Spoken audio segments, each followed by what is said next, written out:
Hey guys, and welcome to another F-Stoppers post-production tutorial. This will be part 3 in a beauty retouching mini-series. In this installment, we will be doing some image enhancements, including a walkthrough of how I use Imagenomic Portraiture plugin.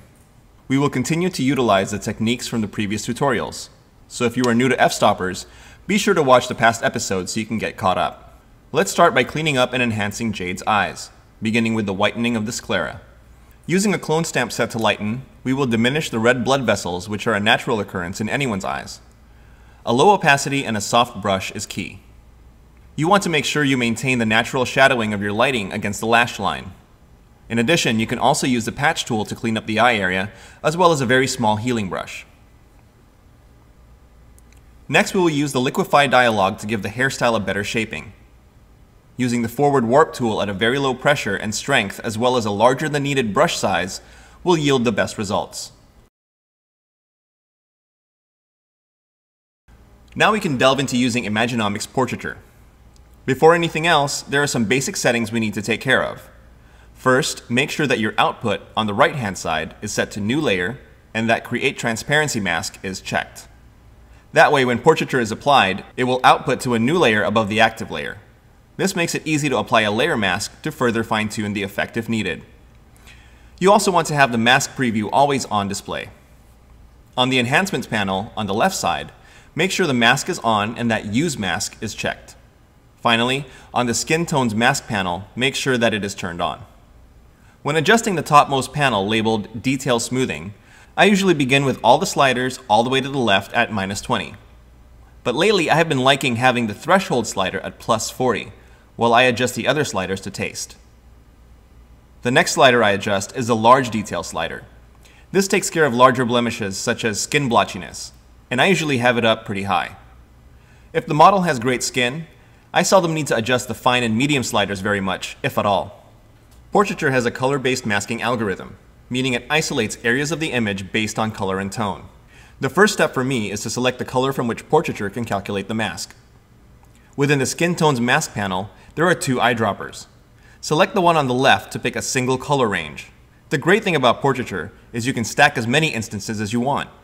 I usually use one instance for the highlights and one for the shadows, because the midtones will automatically be taken care of. For this image, I'll click on Jade's forehead to select that color tone. In the mask preview window on the right, you can see just how much of the image is selected. And as you can see, Portraiture has done a wonderful job just selecting her skin. Again, my threshold is at 40, large detail is at +20. In the Enhancement panel, I have my sharpness at 35 and softness at 1, because I do want to enhance the skin detail instead of obliterate it. This is totally about personal preference, taste level, and aesthetics, so do what works for you. Now I can click OK and have Portraiture applied on a new layer. Next, I want to apply Portraiture to the darker skin tones. So using the same process as before, use a single color eyedropper to select the darker skin tones and adjust the sliders to taste. Click OK and get back into Photoshop. Since both instances of Portraiture are on their own individual layers, you can adjust opacity and even further fine-tune the effect by adding a layer mask. As you can see, a very faint amount of the hair was selected because the selected skin tone was so close to the hair color, but this can be easily masked out.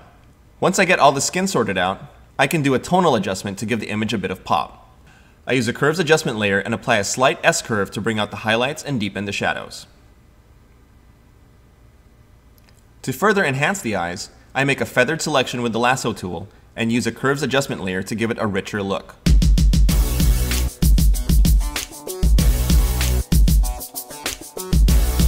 To whiten the sclera, I make a feathered selection with the lasso tool and use a hue saturation adjustment layer to desaturate the reds and yellows and lighten up the master channel.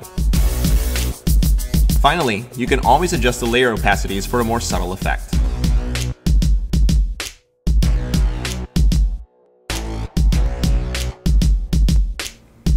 I hope you've enjoyed part 3 of this mini-series on beauty retouching.